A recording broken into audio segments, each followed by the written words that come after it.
Deputy CM Pawan Kalyan తన పార్టీని జాతీయ స్థాయికి విస్తరించాలని వ్యూహం రచిస్తున్నారా అనే అనుమానాలు వ్యక్తమవుతూ ఉన్నాయి.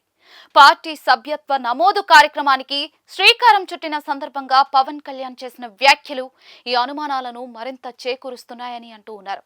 తెలంగాణ మున్సిపల్ ఎన్నికల్లో 2 చోట్ల జనసేన గెలవడాన్ని ప్రస్తావిస్తూ జనసేన పార్టీ ఒక రాష్ట్రానికో ఒక ప్రాంతానికో పరిమితం కాదు అంటూ పవన్ వ్యాఖ్యానించారు.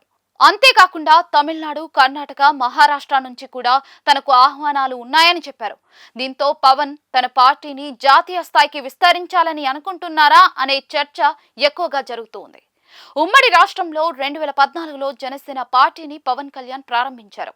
అదే ఏడాది రాష్ట్ర విభజన జరగడంతో ఆయన రాజకీయ కార్యకలాపాలకు ఏపీని కేంద్రంగా చేసుకున్నారు. తెలంగాణలో సైతం పార్టీకి చెప్పుకోదగ్గ స్థాయిలో అభిమానులు, కార్యకర్తలు ఉన్నప్పటికీ కూడా ఆ రాష్ట్రంలో బలం పెంచుకునే దిశగా ఇప్పటి వరకు పవన్ గట్టి చర్యలు తీసుకోలేదనే అభిప్రాయమే ఎక్కువగా ఉందని అంటూ ఉన్నారు. అయితే తెలంగాణకు చెందిన జనసేన కార్యకర్తలు, నాయకులు మాత్రం ఆ రాష్ట్రంలో రాజకీయంగా ఉనికి చాటుకునే ప్రయత్నం చేస్తూనే ఉన్నారు. 2014లో పార్టీని పెట్టిన ఆ ఏడాది జరిగిన ఎన్నికల్లో జనసేన పోటీకి దూరంగా ఉండిపోయింది. ఇక 2018లో తెలంగాణ ఎన్నికల్లో కూడా అదే వ్యూహం అనుసరించింది. కానీ 2019 ఎన్నికల్లో ఏపీలో ఒంటరిగా పోటీ చేసి దాదాపుగా 6% ఓట్లతో ఉనికి చాటుకుంది.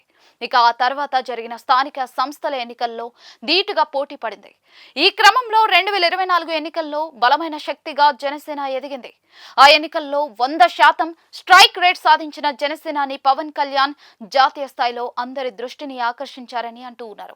ఇక తెలంగాణ అసెంబ్లీ ఎన్నికల్లో సైతం బీజేపీతో పొత్తు పెట్టుకుని పోటీ చేసిన జనసేన చెప్పుకోదగ్గ ఓట్లు తెచ్చుకుంది. అయితే జనసేనాని పవన్ కళ్యాణ్ ఎక్కువగా ఏపీ పైనే ఫోకస్ చేయడం వల్ల తెలంగాణలో ఆ పార్టీ పెద్దగా పుంజుకోలేకపోతుందని అంటూ ఉన్నారు. అయినప్పటికీ కూడా కేడర్ సొంతంగా పోరాడేందుకు ముందుకు వస్తోందని చెప్తూ ఉన్నారు.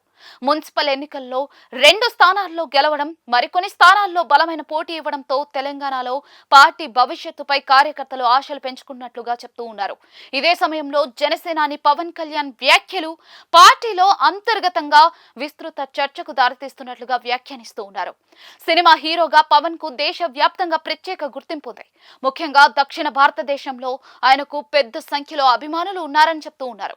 ఈ కారణంగానే బీజేపీ తన పార్టీ కార్యక్రమాలకు, ఎన్నికల ప్రచారానికి పవన్ ను ఎక్కువగా వాడుకుంటోందని అంటూ ఉన్నారు. గతంలో మహారాష్ట్రలో ఎన్నికల ప్రచారం చేసిన పవన్ ఆ తర్వాత తమిళనాడు, కర్ణాటక, కేరళల్లో పలు బహిరంగ సభల్లో పాల్గొన్నారు. దీనిని దృష్టిలో పెట్టుకునే జనసేన ఏ ఒక్క ప్రాంతానికో, రాష్ట్రానికో పరిమితం కాదంటూ పవన్ ప్రకటన చేశారని అభిప్రాయపడుతూ ఉన్నారు. పవన్ తాజా ప్రకటన తర్వాత జనసేనతో పాటు ఇతర పార్టీల్లోనూ పెద్ద ఎత్తున చర్చ జరుగుతోంది.